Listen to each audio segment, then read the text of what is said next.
What is up, my friends? You are very welcome along to tonight's late night agenda, which will also double up as the first leg of Craig Holden's worldwide I Told You So tour. And look, I'm just buzzing, to be honest with you. I'm buzzing that we've seen some more established journalists. I say more established journalists. I certainly am a journalist, but more established people starting to see and view this situation exactly how I've known it to be for quite a while now. And you won't need to take my word for it today. I'm going to bring you the opinions and views of the likes of Fabrizio Romano, Florian Plettenberg, and many other fine voices that are also getting on the Jude Bellingham Express because choo choo choo, Mr. Bellingham is going to be a Liverpool Football Club player in the summer unless something very drastic happens between now and then, which I don't see happening. So look, my friends, before we get stuck into tonight's video, as you can see from the top corner of the screen, we have just hit 160,000 subscribers on YouTube, and also 2 million views in the last 30 days, which sounds low if you look at the other top creators out there, but we don't do any live content on YouTube at the minute. That is all pre-recorded stuff, no watch along numbers or anything like that. So we're absolutely blown away by the support the channel is getting, and we want to just take a minute from all of us to say thank you to you guys so much for it. I know I joke and I take the piss at times and stuff, but ultimately I'm a pretty humble fella, and I really am blown away by the growth of our channel over the past few years, and I can't thank you all enough for that support. So look, let's get into it. Let's get straight into it, and let's start off with one of my favorite posts. So I like to tell you guys to ignore the Madrid extras of this world, the markers of this world. Well, today I'm going to just kind of dip my toe in the Madrid extra water, and they quote Florian Plettenberg as saying, "I don't see Bellingham at Real Madrid. I see him at Liverpool in the summer." That's probably because that's exactly where he's going to be, Florian, my friend. And then we move up to Fabrizio Romano, and Fabrizio has been quoted as saying, "I think it'll be difficult for Dortmund to keep Jude. I'm told Jurgen is phoning almost every day to get updates about the Bellingham situation."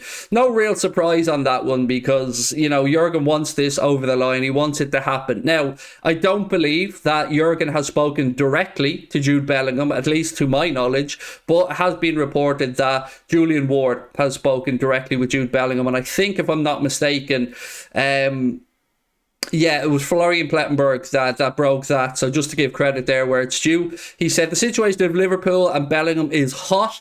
It is also revealed Julian Ward has spoken with Jude Bellingham, and then the price tag being quoted seems to be in between 100 and 150 million euro. Now, I did say to you guys yesterday that Dortmund had offered Jude a new contract of 180 grand a week. They knew that that was going to be rebuffed, albeit in a very nice way, because there's a lot of respect there, and rightly so. Dortmund are a fantastic club, but Real Madrid are getting a little bit desperate, my friends, because they are apparently willing to offer Camavinga and 100 million for Jude Bellingham. And again, I can see what they're trying to do, but if you're trying to sell yourself as a project to a young midfield player, and in that project, or in the trying to bring him to your club part of it, you are throwing another fine young midfielder under the bus who you brought in, it's not really a great look for Real Madrid. So it kind of made me feel like our hand is even stronger now after getting that news today that Real Madrid are apparently willing to offer Camavinga and 100 million.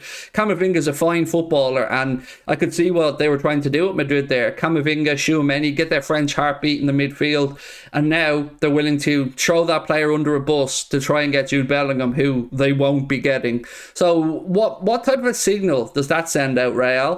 What does that send out, Florentino, to other young players? It's exactly the reason why Bellingham won't be going to Real Madrid, because he can be a superstar at Liverpool. He will be another player at Real Madrid. I'm absolutely buzzing, my friends. There is so much good news doing the rounds. Liverpool and their ownership situation I will move on to in a moment or two. I will be back with a second video tonight as well. Right, so some Greek journalist called Giannis, I don't know who this guy is, Giannis something or another, has also said Liverpool are now in pole position to sign Jude Bellingham. You know what makes me laugh about all of this though? It's all the ITKs on Twitter trying to scramble to make out like they were the ones who broke this story. Listen, I broke this story. You can either acknowledge it or not, but it's mine. It's the one that we ran with. It's the one that I've been taking abuse over for about 16 months. And the difference between me and the ITKs on Twitter is, unlike the ITKs, I have to sit in front of a camera every night and face my audience and stand over every word that I say or explain myself. So I put my nuts on the line for this one because I knew my information was very, very, very good. And now I'm just laughing at them all scrambling around trying to make out like they had a Scooby-Doo what was going on when they absolutely did not. But remember, just keep the same energy when you're coming back, because I got a lot of abuse over it, and all I've ever asked is just give me a nod when it happens. Florian Plettenberg speaking about, again, Jude Bellingham said, I see Jude Bellingham really as the new player of Jurgen Klopp and the new squad of Liverpool in the summer.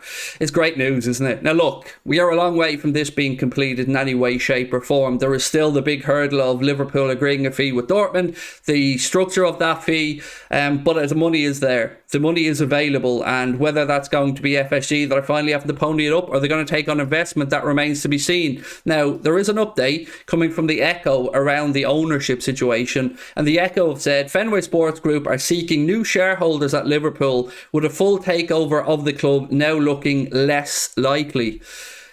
That's not the news I wanted to hear. I won't lie to you. Now, I've always tried to be balanced in my FSG out debate, because I do recognise the good stuff. They aren't bad people. They aren't evil geniuses. They aren't here to screw us all over. But I think they have reached the tipping point where they know that they can no longer run the football club in a competitive way without bringing in extra money. And I don't care how they got to that realization, but the fact that they are at that realization, I think, is a good thing.